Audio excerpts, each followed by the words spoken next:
ओए होए होए होए, क्या कहा जाए लाहौर कलंदर्स के हवाले से।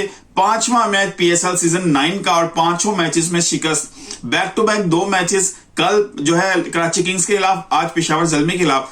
दोनों मैच सनसनीखेज, नेल बाइटर, दोनों best match of the PSL 9 season के, और दोनों बेचारी लाहौर कलंदर्स को हारने पड़ गए। कल के मैच में 2 विकेट से हारे थे कराची किंग्स के खिलाफ, लास्ट बॉल पे फैसला हुआ था, और आज पेशावर ज़ल्मी के खिलाफ ये भी लास्ट 3 बॉलों के ऊपर इसका फैसला हुआ। आज जो है पेशावर ज़ल्मी ने 211 रन का बहुत बड़ा पहाड़ खड़ा किया था लाहौर कलंदर के सामने। लाहौर कलंदर ने 8 रन से सिर्फ शॉर्ट रहे इस टारगेट को चेज डाउन करने में। लास्ट ओवर में 18 रन सही थे। लेकिन इस मैच के अंदर पूरी डिटेल जो रुदाद है वो तो आपको सुनाऊंगा कि कहां किस पोजीशन पे क्या चीज थी, लाहौर कलंदर से गलती कहां पर हुई। लेकिन अगर देखा जाए 2 बेस्ट इनिंग थे। एक पेशावर ज़ल्मी की तरफ से साइम अयूब की 88 रन की शानदार इनिंग, 55 बॉलों में खेली, 8 चौके और 4 छक्के शामिल थे, 160 का स्ट्राइक रेट था। लेकिन इससे भी खास बात थी जो पीएसएल 9 सीजन की सेंचुरी थी। वैंडर डूसन लाहौर कलंदर्स को रिप्रेजेंट करते हुए उन्होंने सेंचुरी स्कोर की है, और उन्होंने 104 रन स्कोर किए 52 बॉलों पे, 7 चौके 6 छक्के लगाए, 200 का स्ट्राइक रेट था। बहुत अनफॉर्चुनेट रहे, मैच को फिनिश नहीं कर सके, और उसकी रीजन भी यही है, लास्ट ओवर में वैंडर डूसन ने सिर्फ 1 बॉल फेस किया है, क्योंकि उस ओवर के अंदर लाहौर कलंदर्स को 18 रन चाहिए थे लास्ट बॉल ओवर के अंदर। लाहौर कलंदर्स पहले से जब जो है तकरीबन 6-7 ओवर्स में 100 रन दरकार थे, आखिरी 7 ओवर में 100 रन सही थे, और लाहौर कलंदर्स किसी बड़े जो है ओवर की जो है इंतजार में रहा। 12, 13, 14 के पास तो उनको ओवर्स मिलते, रन मिलते रहे हर ओवर के अंदर, लेकिन कोई 20-25 रन का एक ओवर जो है ना वो नहीं मिल सका इस जो है इस 7 ओवर्स के अंदर। अगर वो उनको मिल जाता किसी भी स्टेज पे तो शायद ये मैच का नतीजा जो है ना वो बदल सकता था। वैंडर डूसन की इतनी मेहनत, इतनी स्ट्रगल, जो उन्होंने सेंचुरी स्कोर की, अपना रिकॉर्ड भी उनका बेहतर तो हो गया, लेकिन वो रिकॉर्ड, वो सेंचुरी जो है वो लाहौर कलंदर्स के काम नहीं आ सकी। टॉस जीत के लाहौर कलंदर्स ने पहले बॉलिंग का फैसला किया, क्योंकि पिछले 4 मैचेस के अंदर लाहौर कलंदर्स चेस जो है अपना डिफेंड करता रहा अपने टोटल को, लेकिन वो डिफेंड नहीं कर सके। उन्होंने सोचा अब हम अपना ट्रिक चेंज करते हैं। अब हम जो पहले 4 दफा मैचेस में जो टॉस जीत के पहले बैटिंग की, और कल के मैच में कराची किंग्स ने टॉस जीत के इनको बैटिंग दे दी, तो चारों मैचेस लूज कर दी उन्होंने फर्स्ट बैटिंग करते हुए। इस मैच के अंदर टॉस जीत के पहले बॉलिंग का फैसला किया। पेशावर ज़ल्मी ने एक बहुत बड़ा पहाड़ 211 रन का खड़ा कर दिया लाहौर कज़ाफी स्टेडियम के अंदर। आज की विकेट कल से बहुत जो है बेहतर थी, बॉल जो है बैट पे बड़ा जबरदस्त आ रहा था। आप लाहौर कलंदर को राइट ऑफ कर ही नहीं सकते थे 211 रन होने के बावजूद, क्योंकि पीएसएल हिस्ट्री के अंदर 244 रन का बड़ा हदफ भी चेज डाउन हुआ है पेशावर ज़ल्मी के खिलाफ, जो इस्लामाबाद यूनाइटेड ने किया था। 243 का सेकंड हाईएस्ट जो है वो चेज डाउन हुआ था, वो पेशावर ज़ल्मी के खिलाफ वो किया था जो है इस्लामाबाद कोयटा ग्लैडिएटर ने। दोनों जो चेज डाउन हुए 2023 में हुए थे। इट वॉज एक्सपेक्टेड कि अगर लाहौर कलंदर्स कंटिन्यू अच्छा कर जाता है इस मैच को तो वो जीत जाएंगे, और जीत के बहुत करीब भी पहुंच गए थे, लेकिन शॉर्ट रहे 8 रन से। लेकिन साइम अयूब ने जैसी बैटिंग स्टार्ट में की, बाबर आजम ने की, 100 रन तक उनकी कोई विकेट नहीं गिरी, पार्टनरशिप को बड़ा कंटिन्यू किया उन्होंने। बाबर आजम, साइम अयूब ने, बाबर आजम 2 रन शॉर्ट रहे अपनी हाफ सेंचुरी को कंप्लीट नहीं कर सके, शहनशाह अफरीदी की बॉल पे डीप मिड विकेट पे शॉट मारते हुए आउट हुए। 48 रन किए, 36 बॉल पे 5 चौके लगाए, छिक्का नहीं लगा, 133 का स्ट्राइक रेट था। और साइम अयूब 88 रन स्कोर किए, वेल डिजर्व सेंचुरी मिस की 12 रन से, 55 बॉलों में 8 चौके 4 छिक्के। रोमन पवाल जो उन्होंने बड़ी जबरदस्त इनिंग खेली, 20 बॉलों में 46 रन स्कोर किए, 5 चौके 2 छिक्के, और 230 का स्ट्राइक रेट उनका रहा। ओवरऑल अगर बात करें तो लाहौर कलंदर्स की तरफ से शहनशाह अफरीदी कप्तान जो उन्होंने 3 विकेट हासिल किए। शहनशाह अफरीदी पिछले मैच में और इस मैच में उनकी स्पीड कदरे बेहतर नजर आ रही है। He is looking more improved as in terms of speed। अब वो 140, 145, 146, 148 के राउंड अबाउट में बॉल्स कर रहे हैं, जो बहुत बड़ा कंसर्न था जब से इंजरी से वो वापस आए थे। हमें हर पीएसएल के मैच में जो पाकिस्तानी प्लेयर्स हैं, जो पाकिस्तान टीम का हिस्सा हैं, ये एक्सपेक्टेड है कि वो पाकिस्तान टीम का हिस्सा बन सकते हैं। मैं उनको डेफिनेटली डिस्कस करता हूं पीएसएल मैचेस में in respective of Pakistani team, क्योंकि वो बहुत जरूरी है। ये वर्ल्ड कप की जो है प्रिपरेशन का एक हिस्सा है पीएसएल इस वक्त, और it's very good sign for Shahanshah Afridi in Pakistani team. Well उसके अलावा सिर्फ जहांदार ने 1 विकेट हासिल की, 4 विकेट के नुकसान पे 211 रन स्कोर किए जो है लाहौर कलंदर पेशावर ज़ल्मी ने।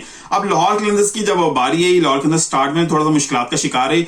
उनके इन फॉर्म बैट्समैन साहबजादा फरहान जो है ना वो अर्ली डिपार्ट हो गए। उन्होंने सिर्फ जो है 12 रन, उन्होंने 15 रन स्कोर किए, 12 बॉलों पे 3 चौके लगाए। बहुत अनफॉर्चुनेटली कॉट भी एंड आउट हो गए। उसके अलावा फखर जमान जो आउट ऑफ फॉर्म है, उन्होंने सिर्फ 4 रन स्कोर कर सके और 1 डाउन पे मौजूद है वेंडर डूसन। और जैसी इनिंग उन्होंने आज खेल दिया है, ये मेमोरेबल इनिंग थी। काश वो ये मैच जितवा जाते तो उनके लिए लाइफ में एक यादगार इनिंग रह जाती कि उन्होंने इतना क्रूशियल मैच इस स्टेज पे और ऐसी पोजीशन में जहां पे लाहौर कलंदर्स पहले 4 मैच टूर्नामेंट में हार चुका था और ये विन बहुत जरूरी थी लाहौर कलंदर्स के लिए। लेकिन अनफॉर्चुनेटली लाहौर कलंदर्स रही और इसको फिनिश नहीं कर सकी, ओवर द लाइन नहीं जा सकी। वेंडर डूसन जो है नॉट आउट रहे 104 रन करने के बावजूद। और उनके साथ शेह होप ने 29 रन की इनिंग खेली, फिर एहसन हफीज ने 20 रन की इनिंग खेली, जहांदाद ने जो है 13 रन की इनिंग खेली, सिकंदर रजा 1 और एंड पे कार्लोस ब्रेथवॉर्थ ने लास्ट बॉल पे छिक्का मारा। अब बात करें अगर वेंडर डूसन की इनिंग के हवाले से, ये वो इनिंग थी जो पूरे मैच में लाहौर कलंदर्स के लिए उम्मीद का जरिया थी। उन्हीं की वजह से जितना मैच यहां तक एंड तक पहुंचा, अगर वो जल्दी आउट हो जाते तो शायद मैच यहां तक एंड तक ना पहुंच सकता, क्योंकि जिस तरह का बॉलिंग अटैक इस समय पेशावर ज़ल्मी के पास मौजूद था, it was not easy to continue with this run rate. क्योंकि अभी जो रन रेट था फ्लक्चुएट होता हुए 14 से ऊपर जा चुका था, 15 पे 16 के पास जो है ना लास्ट ओवर्स के अंदर इस तरह फ्लक्चुएट हो रहा था। यानी कि लास्ट 7 ओवर्स के अंदर 42 बॉल्स में इनको 100 स्कोर चाहिए था। आल्दो के उस वक्त अभी 2 से 3 विकेट आपकी गिरी हुई थी लाहौर कलंदर्स की, लेकिन it's not a small run rate to chase it down. आप चेस कर रहे हैं और 16 15 16 15 16 का आपका रन रेट चल रहा है, तो उसमें आप पूरी टीम एक ओवर की तलाश में रहती है जो 20 से 25 रन का एक ओवर मिल जाए या 20-20 रन के 2 ओवर मिल जाए, तभी आप इतने बड़े मार्जिन को कवर कर सकते हैं। उसी को ढूंढते हुए लाहौर कलंदर्स जो है एंड तक पहुंच गई और आखिरी ओवर में उनको फिर 18 रन चेज करने के लिए मिले। लेकिन अनफॉर्चुनेट रहे कि पहले दोनों बॉलों पे सिंगल हुई, जहांदाद भी कोशिश ट्राई की शॉट मारने की, सिंगल हो गया। फिर वेंडर डूसन सामने है, वो चांस था अगर वहां पर उनसे जो उन्होंने शॉट लगाने की कोशिश की, उनके पैड्स पे बॉल लगा, सिंगल होगी, अगर वो शॉट छिक्के में कन्वर्ट हो जाती तो मैच का टोटल सिनेरियो चेंज हो सकता था, ये आउटपुट चेंज हो जाता। लेकिन वो अनफॉर्चुनेटली सिर्फ उस ओवर में, लास्ट ओवर में सिर्फ एक ही बॉलर ने फेस डाउन किया। मेरा ख्याल है जहां पर एहसन भट्टी को भेजा गया था वहां पर सिकंदर रजा को भेजा जाता, क्योंकि उनका इंटरनेशनल एक्सपीरियंस बहुत ज्यादा। आई डोंट थिंक सो कि उनके माइंड में क्या चीजें चल रही हैं, वो क्यों नहीं जो है सिकंदर रजा को सही तरह यूटिलाइज कर पा रहे। मुझे ये एक चीज ये बिल्कुल समझ आती है कि उन्होंने लेफ्ट एंड राइट कॉम्बिनेशन को चूज किया, क्योंकि उनके पास लेफ्ट आर्म 2 जो है ना बॉलर्स मौजूद थे।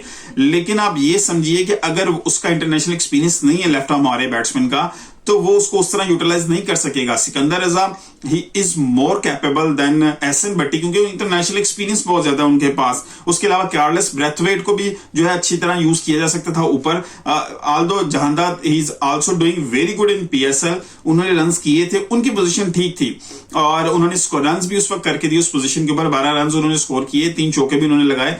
लेकिन ओवरऑल लाहौर कलंदर्स बड़ी अनफॉर्चुनेट रह रही है इस टूर्नामेंट के अंदर। पिछले 3 मैच, पहले 3 मैचेस को तो मैं कट ऑफ करूं, उसमें Lahore Qalandars was not up to the mark. लेकिन जो कल का मैच था और आज का मैच, दोनों बैक टू बैक जो मैचेस खेले लाहौर कलंदर्स ने, दे डिजर्व एप्रिसिएशन। जीत हार is part of the game, लेकिन Lahore Qalandars he performed very well in both the matches. और पीएसएल के सबसे सनसनीखेज मैचेस जो है ना लाहौर कलंदर्स ने खेले हैं और दोनों में शिकस्त का सामना करना पड़ा। ये अनफॉर्चुनेट बात है और फिनिश नहीं कर सके, ओवर द लाइन नहीं जा सके। कल भी एक शहनशाह अफरीदी ने मिसकैलकुलेशन की थी और लास्ट ओवर स्पिनर से करवाया था, वहां पे भी एहसन की जगह पे अगर सिकंदर रजा का ओवर दिया जाता तो सिचुएशन चेंज हो सकती थी। और आज जो है वहां पर एहसन की जगह पे सिकंदर रजा के कार्लोस ब्रेथवेट को या उधर भी जहांदाद को भेजा जाता, वो भी लेफ्ट हैंड थे, वहां पे उनको ट्राई किया जाता तो शायद चीजें ज्यादा अच्छी चेंज हो सकती थी। एहसन भट्टी की जगह पे किसी मोर एक्सपीरियंस बंदे को ऊपर भेजा जाता जो वेंडर डूसन के साथ थोड़ा ज्यादा अच्छे तरीके से कंटिन्यू करता, ताकि जो प्रेशर वेंडर डूसन पे था वो भी थोड़ा सा रिलीज होता। लेकिन hats off to van der Dussen, जैसे इन्होंने कंटिन्यू की अपनी इनिंग को। 102 रन उन्होंने 104 रन उन्होंने स्कोर किए 52 बॉल्स में, 200 का स्ट्राइक रेट था। आई विश के वो इस 100 को यादगार बनाते और ये मैच लाहौर कलंदर्स के लिए जीतते, उसके लिए मेमोरेबल बनाते। खैर अब सिचुएशन बहुत चेंज हो चुकी है, लाहौर कलंदर्स के लिए बहुत लेस चांसेस है कि वो आगे फाइनल के लिए या सेमीफाइनल के लिए क्वालिफाई कर सकें। वीडियो पसंद आई तो लाइक कीजिएगा, शेयर कीजिएगा, दोस्तों को टैग कीजिएगा। मिलते हैं अगली किसी वीडियो के साथ, अपना ख्याल रखिएगा। अल्लाह हाफिज।